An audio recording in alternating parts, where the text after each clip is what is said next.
This is Martia Nelson in Innis, County Clare, Ireland for SylviaGlobal.com. I've had a remarkable conversation with Niamh Gallagher, co-founder of Women for Election. It's an organization out of Dublin, right? Mm-hmm. And I want to continue our conversation. This is part 2. This little town of Innis, where we are, is small, quaint, bustling, modern, active, all kinds of combinations. And I have the feeling that this town really represents a lot of the population of Ireland. It's one thing to be in Dublin where you're in the middle of a lot of hubbub. It's another thing to be more on the outskirts. Do you feel that this particular town represents more or less the typical Irish woman and her political level of awareness and involvement? Absolutely, Martia. I think, to take Ennis, it's a classic example of a town, or indeed a city, in Ireland, because what's striking, and you were out on the street with me and you saw the families going around the place, lots and lots of activities and small businesses being run, many of them by women. It's a place where women are leaders in the community, they're leaders in business, and they're leaders across the town. What's typical, where that happens in Ennis and also elsewhere, is that that leadership is often quite silent.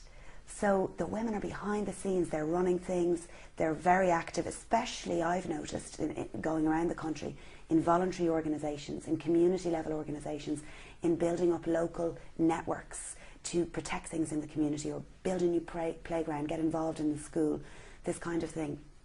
But they don't shout about it so much, and they certainly don't see the link between the leadership that they're demonstrating at that local and community level, or indeed within business, as leadership that could be used politically. So are you saying that women are automatically, in the course of their lives, being involved with skills that would apply directly to politics, but they're not mentally making that leap? They see themselves as doing the normal things, school activities, community activities, organizing at that level, Mm-hmm. but that somehow can equate to their skills to be in politics? Well, absolutely. I mean, I think that they're kind of the unsung heroes locally, and they're not recognising that the skills that they're using, which are leading local groups, getting groups of people together around an issue, mobilising them, often running large families at the same time as running businesses and being active in the community. All of the skills that you have in those kind of things, time management, budgeting, planning, motivating, mobilising, organising, all of those things are the very skills that you need to become active in political life. And one of the things that we're doing as Women for Election through our Inspire programme is working with women through our confidence module to identify the set of skills that they already have through the activities that they do in the day-to-day, and showing them, and working with them, I suppose, to identify how those skills are very, very, very adaptable, transferable into politics, and how politics would be the better for them. So let's talk a moment about Inspire. What is Inspire? So Inspire is the one-day programme that Women for Election are running in Ireland this year, 8 times around the country.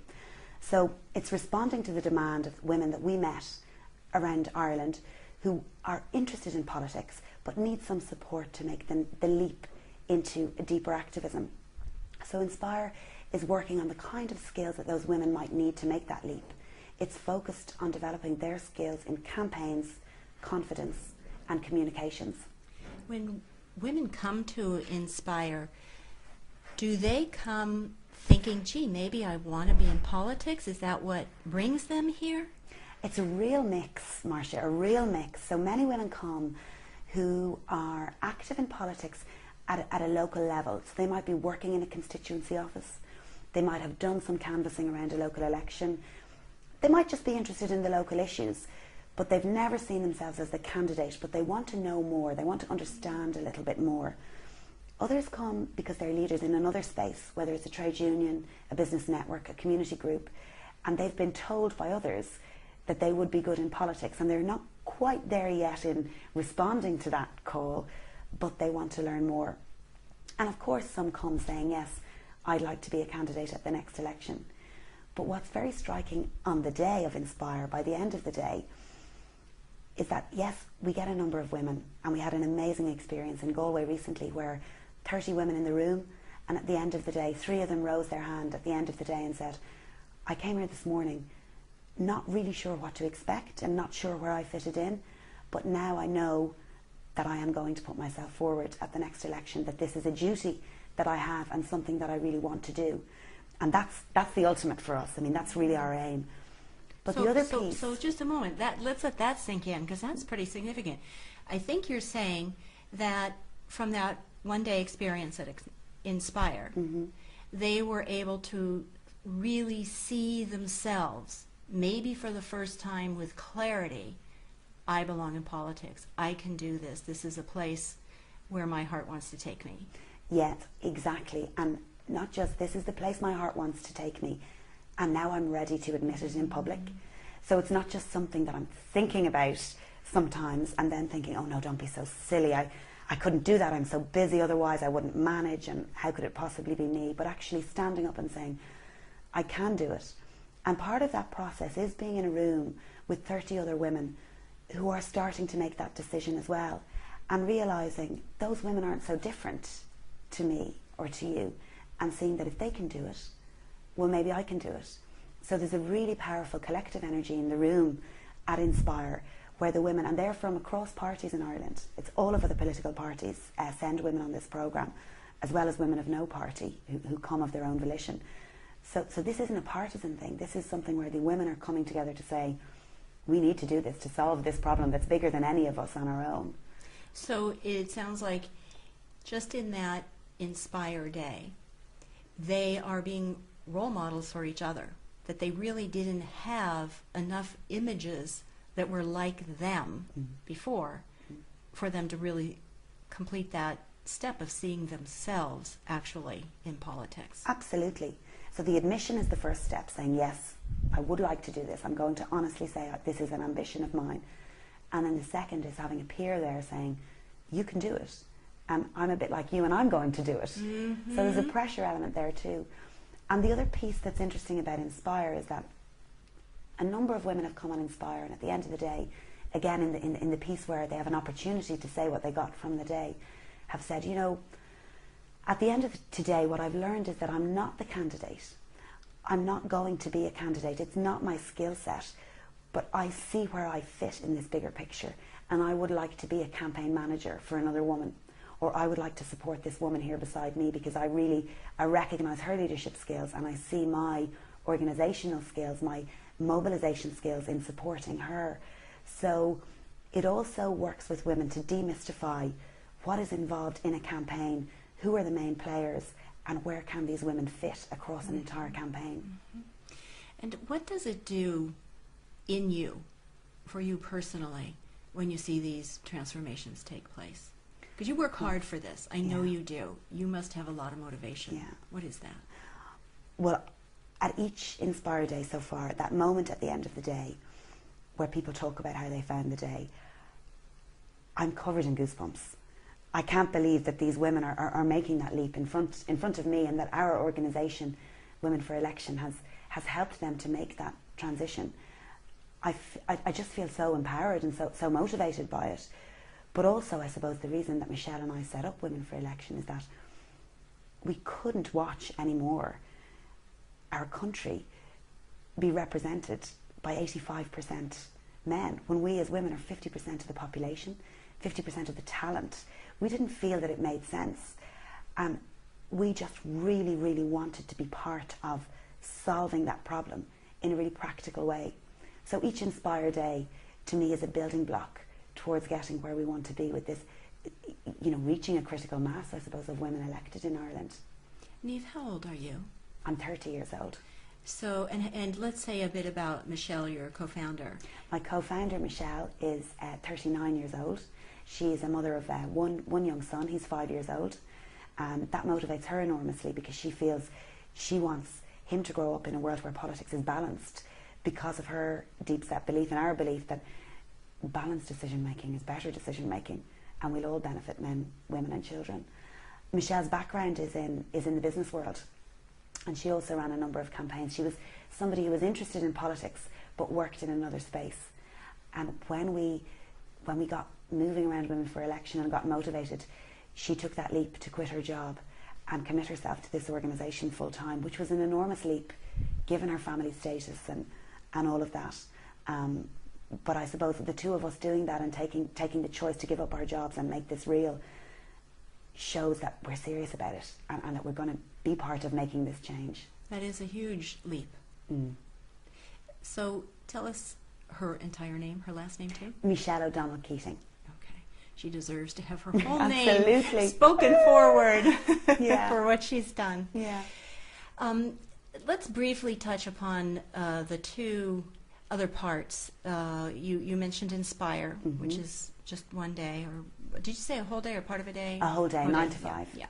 I'm sure a very full day. And then what's the next step after women go through Inspire and they are inspired? Of course, we need action. They're ready to go. They need to do something. How do you help them with that next step? You have some master classes, right? Well, absolutely. And that is the thing. Inspire does what it says on the tin. It inspires. But that only lasts so long. We need something next. So we have a couple of things. The first is we run a series of masterclasses which will touch on some of the areas that we've begun to develop on Inspire. So for example, presentation, public speaking skills. We do half-day workshops with women that want to develop those particular skills. Let's talk just for a moment about that, the public speaking and the presentation. I imagine that that's hugely important, and that women don't normally think about their speaking and the way they look in the same way they need to when they're running for political office.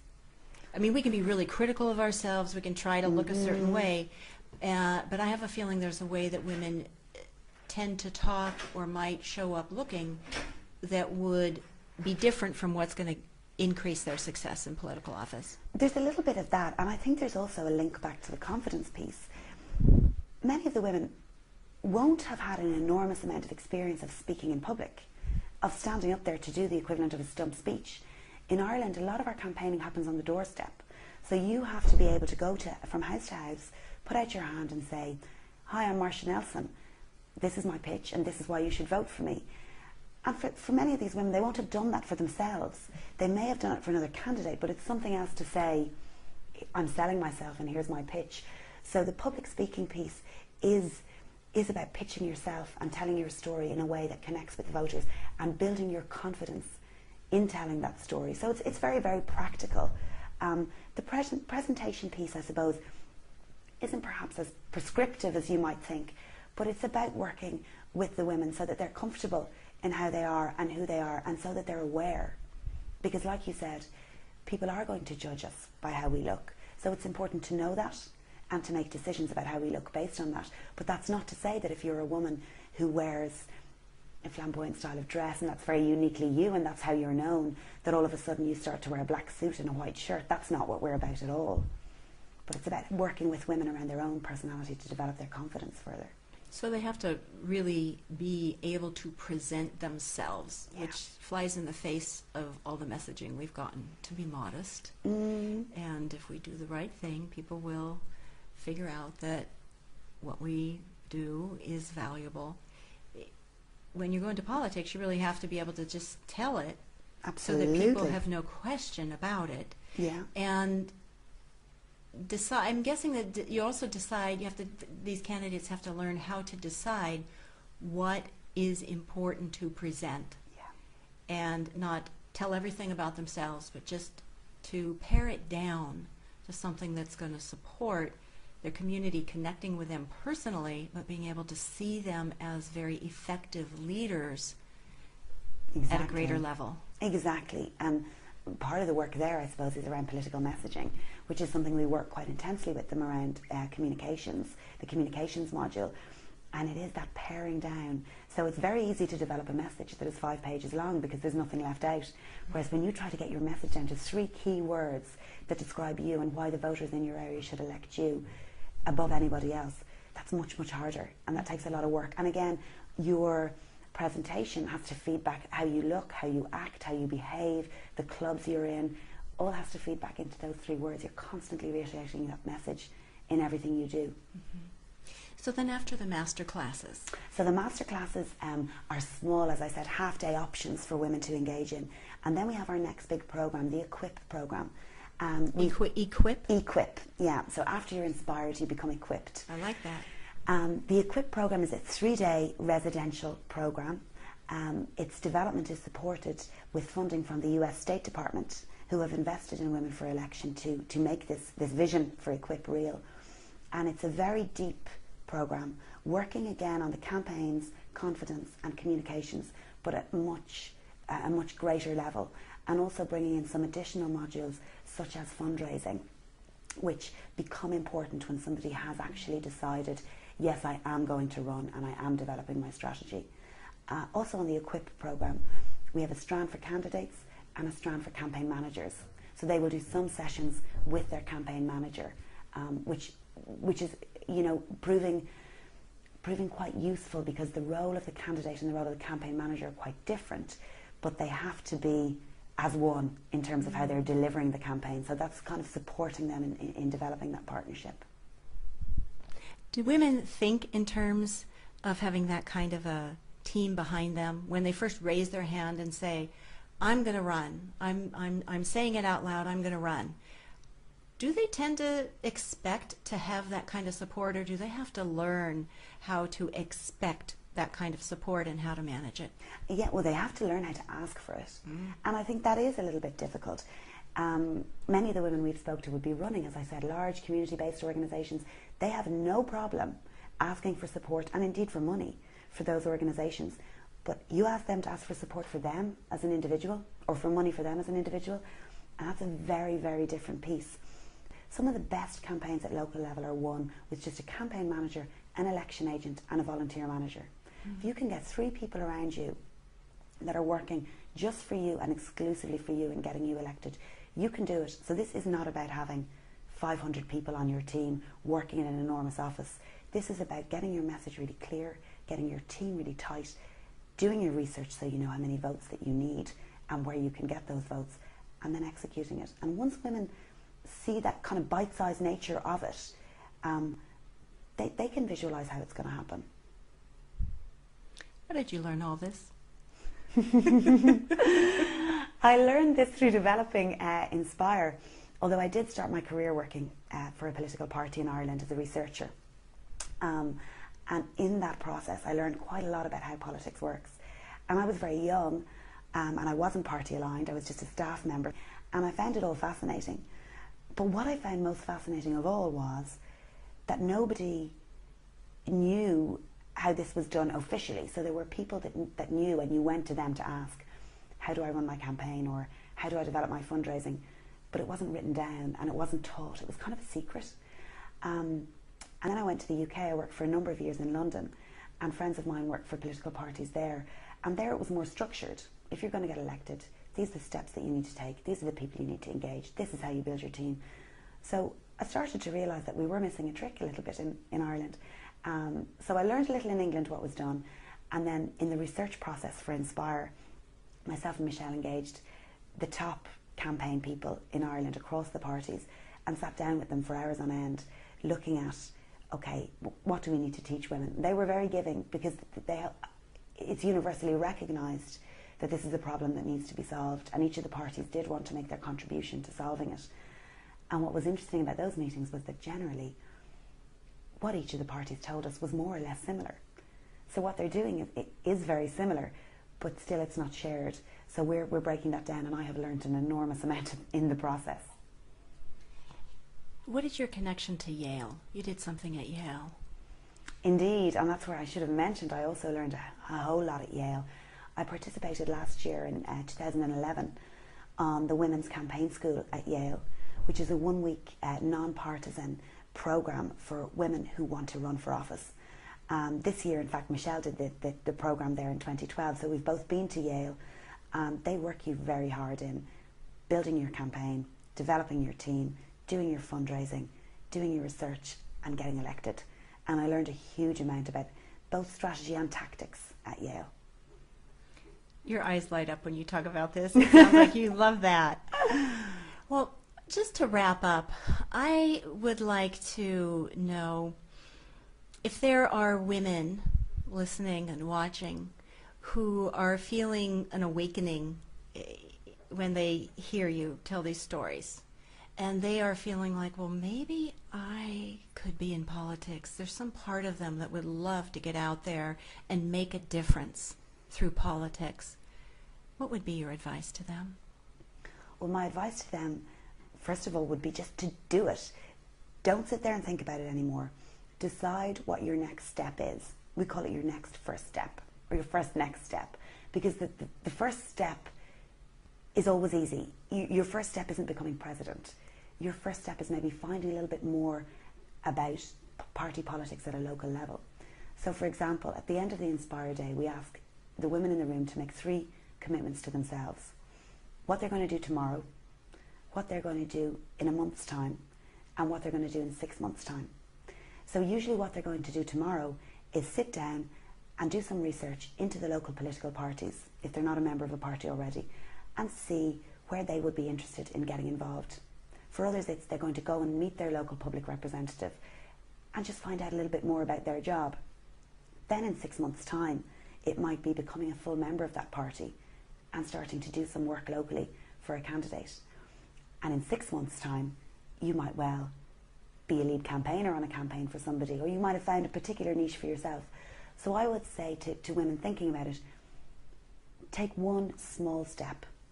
Find out about what you could do locally and get out there and do it, because you will be surprised how welcoming people out there will be. When somebody says, I want to get involved, how can I help? There are 100 things you can do. It sounds like the first thing is say yes. Yes, and start, exactly. And start moving forward. Yes. Do something. Well, Niamh Gallagher, Women for Election at womenforelection.com. .ie. Oh, .ie, thank you. Thank you.